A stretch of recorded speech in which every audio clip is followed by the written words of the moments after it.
Hey, my name is Caleb. Caleb Marsh. I'm 31 years old, and I live in a small house at the edge of Millhaven, Indiana, about 12 miles outside of town, on a road that doesn't get plowed until everyone else on it has already given up and stayed home. The house isn't much.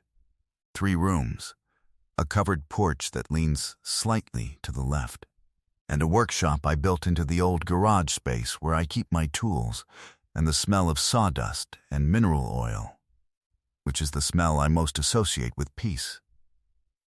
I do finish carpentry, custom built-ins, kitchen cabinetry, trim work, the kind of detail repairs that old houses need when they've been ignored for too long. I work mostly for a contractor named Phil Edgerton, who gets me on maybe 4 jobs a month, and I fill the rest of the time with whatever the neighborhood produces. A deck that needs rebuilding, a porch railing that's rotted through, an interior door that won't hang right because the frame has shifted. People around here tend to know my name before they call me, which means they've seen my work somewhere first, which is the only advertising I've ever needed or wanted. The work suits me. It's quiet. It asks for your full attention but doesn't require you to talk. You can spend 6 hours in a kitchen measuring and cutting and fitting and not say a word to anyone, and when you leave, something that was broken or missing is now solid and right. And that's the whole exchange. I find that easier than most other kinds of exchange. My daily routine has been more or less the same for about 4 years. I wake up around 6, drink 2 cups of coffee while I look at whatever job I'm going to the next day, and make a list. I work until 4 or 5, drive home, shower, and figure out dinner, which is usually something that involves whatever's cheapest at Hollis Market on Tuesday, when everything goes on sale. I eat at the kitchen table, mostly without the television on. I read for a while or watch something dumb on my laptop. I go to bed early because the work asks for an early start and a clear head. The phone doesn't light up much after 8. That's not complaint, it's just the shape of things. I'm not a difficult person to be around. I know that's an odd thing to say, and I only say it because what I am is not easy to explain another way. I'm quiet. I don't fill rooms. I don't have strong opinions about most things that people seem to have strong opinions about.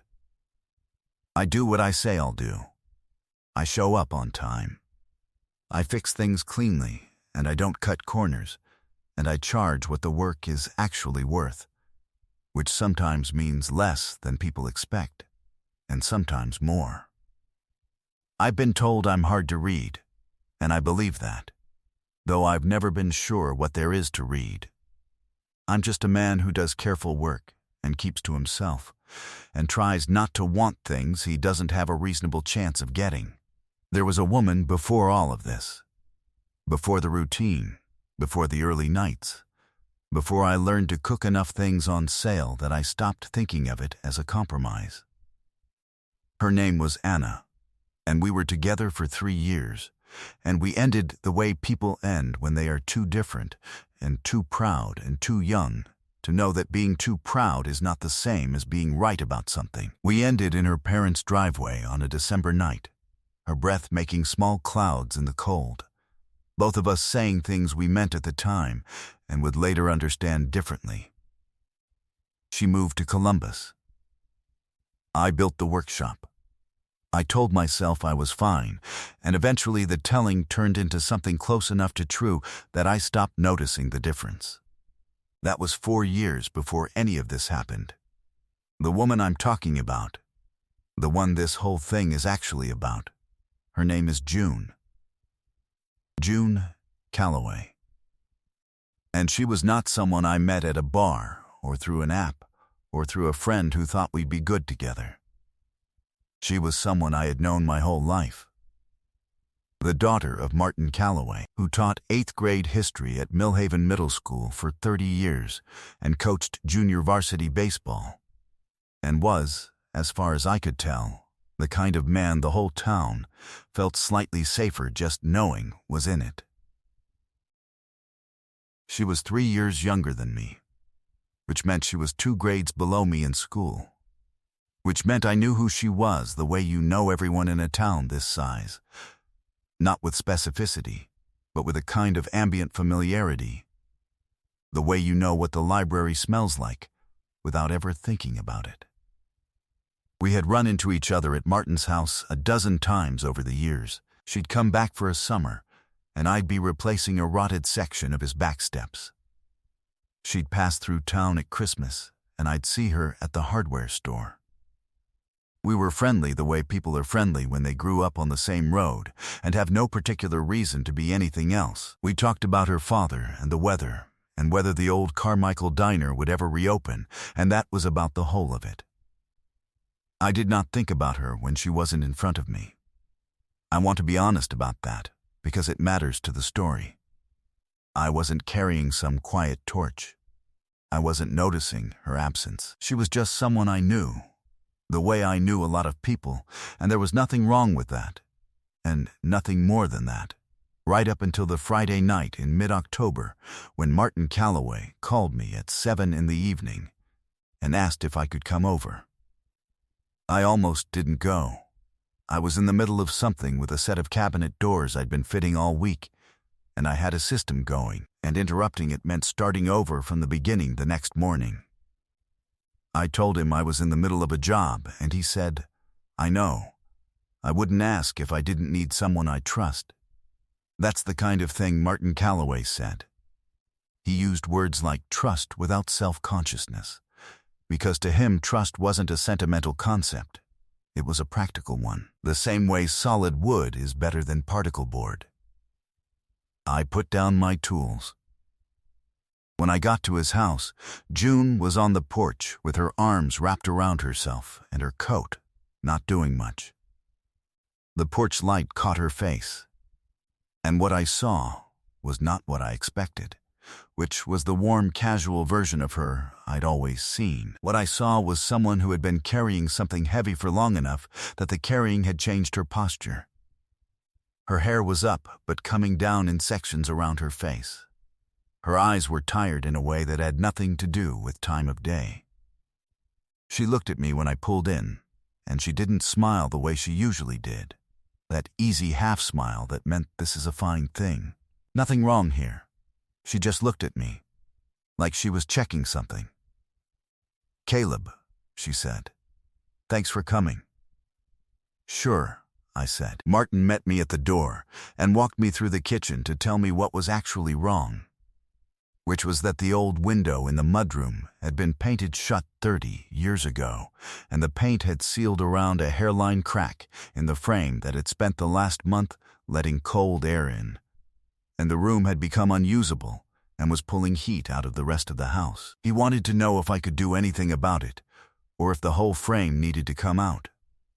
I looked at it for about 4 minutes and told him I could fix it that night if he had the right supplies, which he did, because Martin Calloway kept a tidy shop.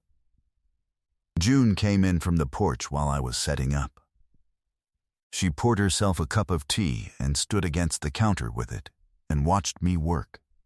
Not in an uncomfortable way, just watching. The way you watch something that requires concentration, the way you watch the weather. "You fix everything," she said. I was fitting my plane against the sash and I didn't look up. "I fix wood things," I said. "Other things I leave alone." She was quiet for a moment. Then, "What do you do when the wood thing is also the other thing?" I looked up at that. She was still holding the cup with both hands, looking at the window frame like she was talking to it. I didn't answer right away, and she didn't push it, and we let the question sit there between us while I worked. She ended up staying in the kitchen the whole time I was there, which was about an hour and a half. At some point she made another cup of tea and asked if I wanted one, and I said yes without thinking about it, which was the first time I could remember saying yes to something she offered. We talked about her father's hip, which had been giving him trouble since August. We talked about the town's new bypass road, which everyone had opinions about. We talked about the diner, again, and whether it would ever come back. She had a dry way of saying things, not cruel, just precise. The kind of humor that trusts you to catch it yourself. When I said I thought the bypass would eventually kill the diner's odds of reopening, she said, "The diner killed its own odds. No one made the coffee that bad by accident." I laughed before I thought about it. That doesn't happen to me often. Martin went to bed around 9, and I finished the window, and June walked me out to my truck. The night was cold and clear, and the road was empty. I thanked her for the tea. "What do I owe you?" she said. "Nothing," I said. "Your father's asked me to look at the porch overhang in the spring. We'll settle it then." She nodded, and I was about to get in the truck, and she said, "Caleb." I stopped. She had her arms around herself again in the cold. "I'm going to be around for a while. A few months, maybe. I thought you should know that, in case you need work." She paused. "Or company." I didn't know what to say to that, so I said, "Okay," and she said, "Okay," and went back inside. I drove home and ate a cold dinner and went to bed early and told myself it was nothing. She came to the workshop 3 days later. She knocked on the garage door frame and said she had a project, and she wondered if I could help her think through it. She wanted to build something. A desk, she said. A proper desk, not the particle board thing she'd been using since college. She'd been working from home for 2 years, and she'd never gotten around to getting a real one. She showed me a sketch she'd made on the back of an envelope, freehand, no ruler. It was better than most sketches clients showed me. She'd thought about the proportions. "You've done this before," I said. "I watched a lot of videos," she said. I wanted to know what I was asking for before I asked. I told her I could do it. We talked about wood species, and she knew what she wanted. "White oak," she said, "because it ages well and doesn't try to be anything other than what it is." I told her I could source it, and she could come with me to the mill if she wanted to pick the boards, and she said she'd like that. We went to the mill on a Thursday morning. She ran her hand along boards for 20 minutes with the same attention I'd give them, testing for warps and checking the grain. The man behind the counter, Dave Penny, who'd been selling wood to me for 6 years and was not given to observation, watched her and said to me, "Where'd you find this one?" He meant it as a compliment. I didn't know how to answer. On the way home, she was quiet for a long stretch of the drive. Then she said, "Can I ask you something?" "Sure," I said. "What do you do when you're not fixing things?" I thought about it. "Pretty much this," I said. "Drive around. Think about joints and tolerances. Fall asleep early." She looked out the window. "Me too," she said. "Minus the joints and tolerances." I glanced at her. She was still looking out the window, but there was something in the set of her shoulders that had relaxed from the way it had been that first night on the porch. Like she had put something down. "You were gone a long time," I said. I wasn't sure why I said it. 8 years, she said. Columbus, then Denver. Then a job in Chicago that lasted 4 years.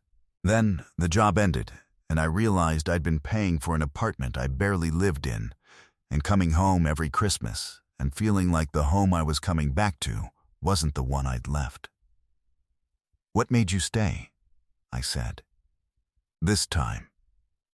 She was quiet for a long moment. Long enough that I thought she might not answer. Then she said, "My dad's hip, and the fact that I'd stopped looking forward to getting on the plane to go back." I didn't say anything to that. She didn't seem to need me to. We built the desk over 3 Saturdays in November. She showed up each time with coffee for both of us.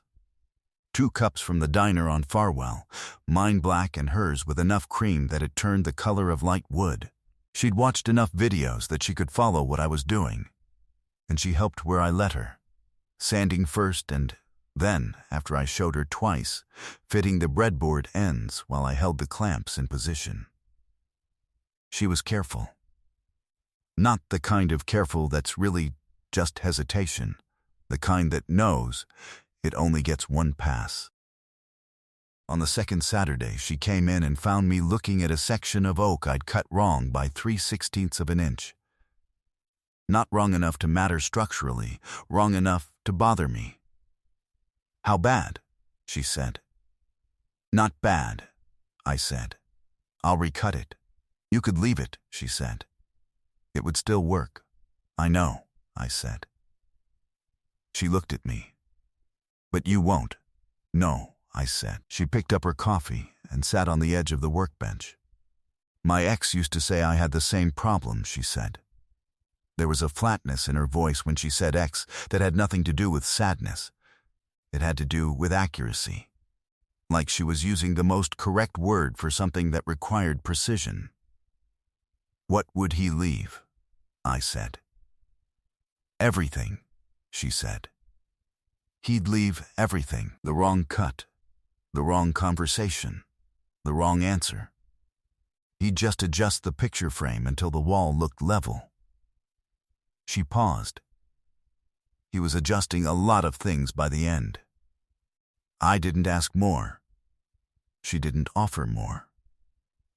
But she stayed on the workbench while I recut the board, and there was something easy about that, about her being there while I worked, that I noticed in the way you notice when a room is warmer than you expected. December came. The desk was done. I delivered it to her father's house, and she and I moved it to the spare room she'd been using as an office.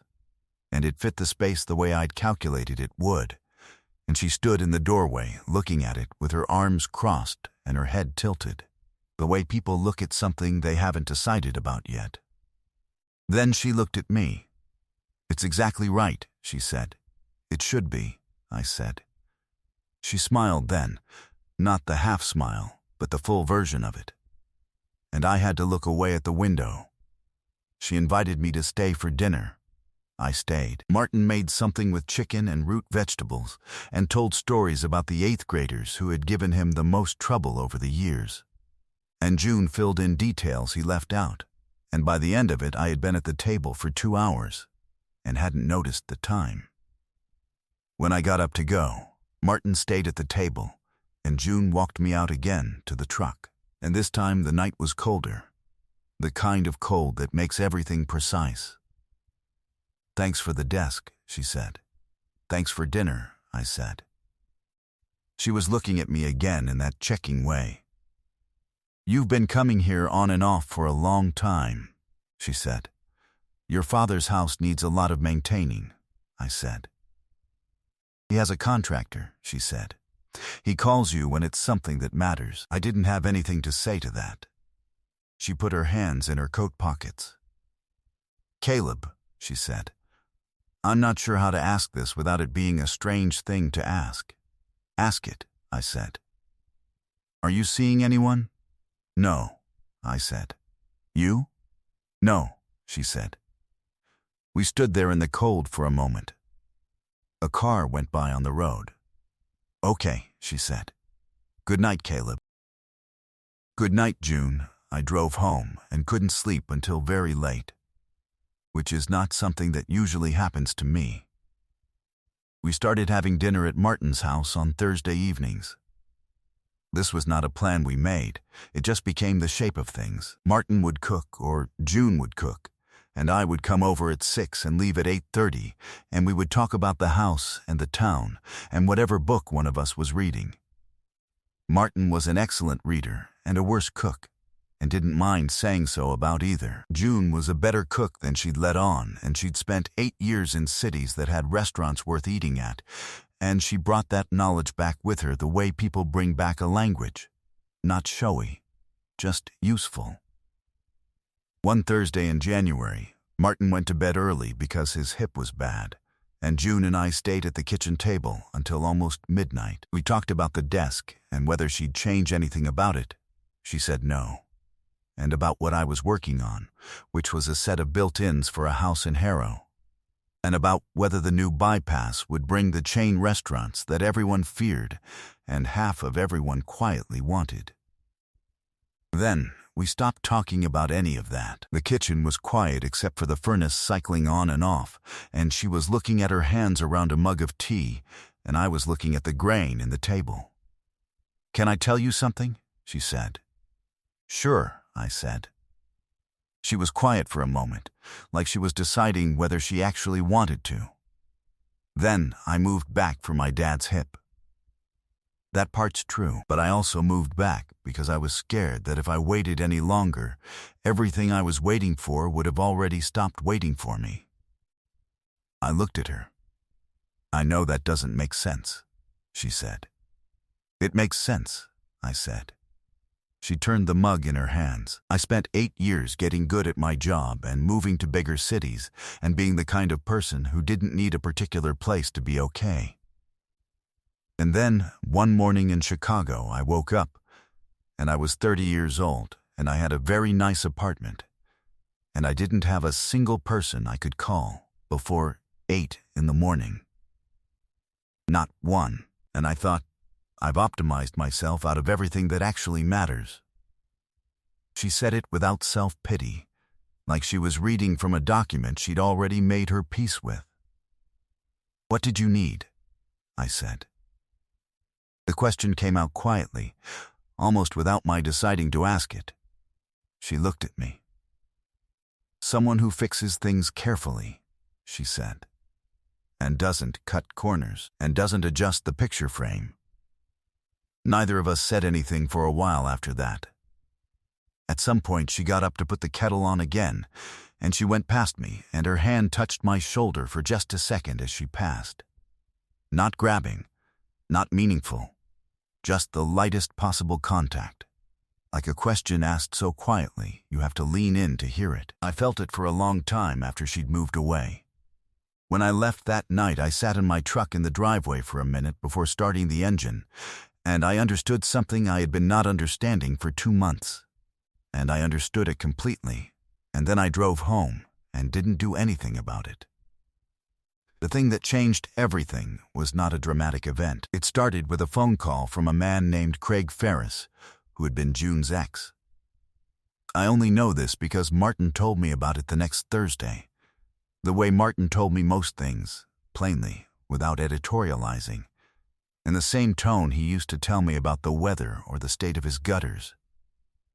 Craig Ferris had been calling June since November, he said. Not often, just enough to make himself a weight she had to carry. He was someone who didn't understand that the thing he'd had was already done, and he had the kind of confidence that wealth gives a man when he's never had to earn respect the hard way. "She hasn't said anything to me about it," I said. Martin looked at me across the table. "No," he said.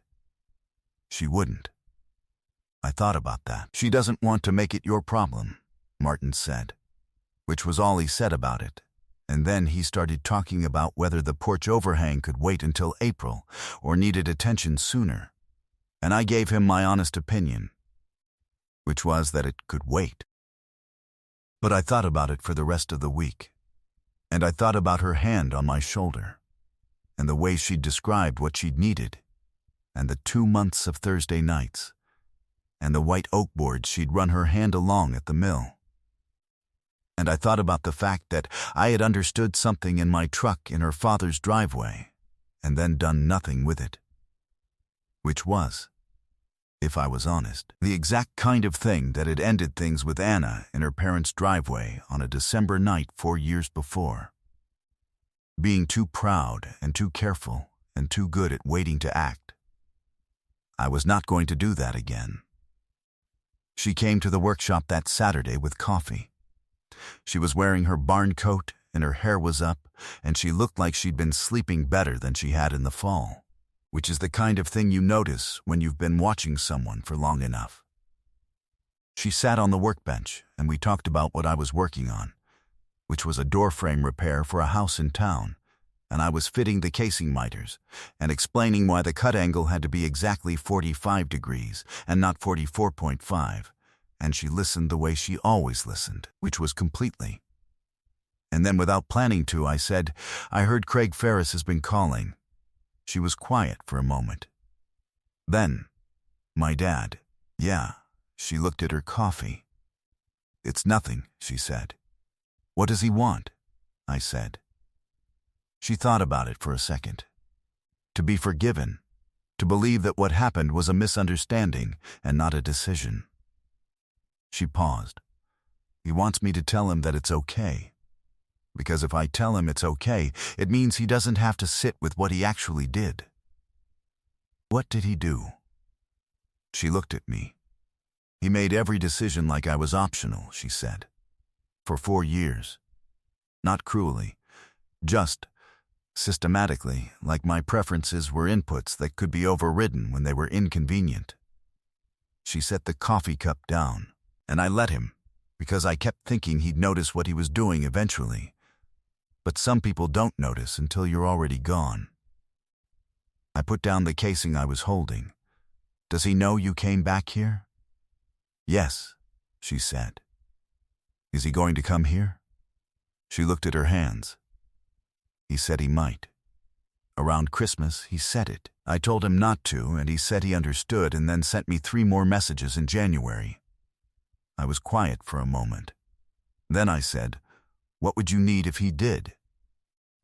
She looked at me, and there was something behind it, a searching quality, like she was deciding what the question actually meant. "Someone standing next to me," she said, "who doesn't move." "Okay," I said. She held my gaze for a second. Then she picked up her coffee again. "Craig Ferris arrived on a Sunday in February. I know this because June called me, the first time she'd ever called me, as opposed to texting, and said, 'He's here.' He just pulled up outside my dad's house. Her voice was steady, but there was something underneath it that was only there because she trusted me enough to let me hear it. I drove over. It took 6 minutes, because I know every road between my house and Martin's house the way I know every grain in a piece of white oak, which is to say by instinct. He was in the driveway when I got there. An expensive car and an expensive coat, and the particular posture of a man who has been told he was impressive so many times he stopped noticing whether it was true. He was talking to June, who was standing on the porch steps. Martin was not outside. She was alone. When I pulled in and got out, the man looked at me with the mild confusion of someone who had not expected a variable. "This a friend of yours?" he said to June. "Yes," she said. I walked over and stood at the bottom of the steps beside her. I didn't say anything. I just positioned myself the way I'd said I would, and I did not move. He looked at me for a moment. Then he looked at June. "I drove 3 hours," he said. "I just want to talk." "I know," she said. "I told you not to come." "You didn't mean it." "I meant it," she said. "I mean everything I say, Craig. That was always your misread." He shifted his weight and looked at me again.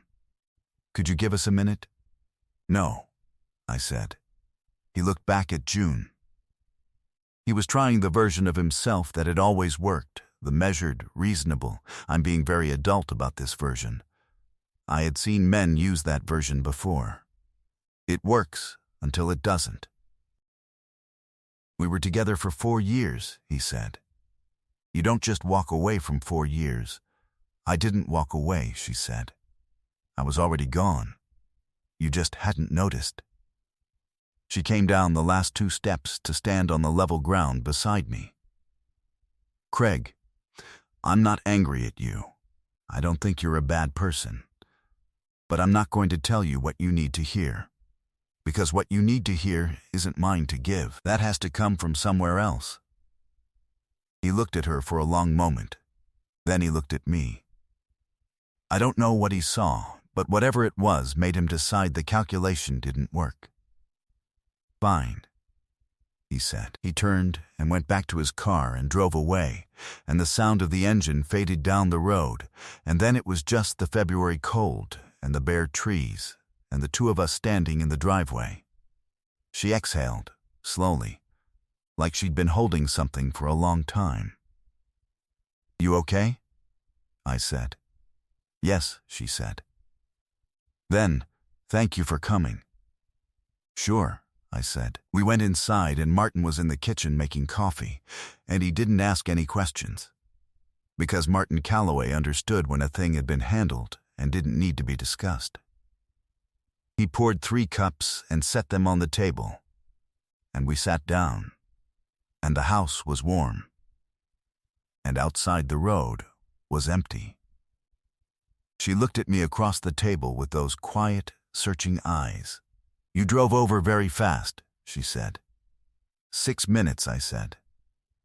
"You've driven that road a lot," she said. "Your father's porch overhang isn't going to fix itself," I said. She smiled, the full version, the one that required me to look at the window for a second. Martin stood up to go check something in the back room and gave us a look on his way past that contained about 4 paragraphs of meaning, which he delivered in complete silence, which was entirely characteristic.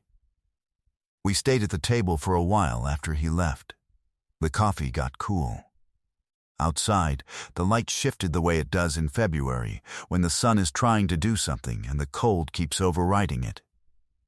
"Caleb," she said. "Yeah," I said. "I need to say something." "Okay," I said.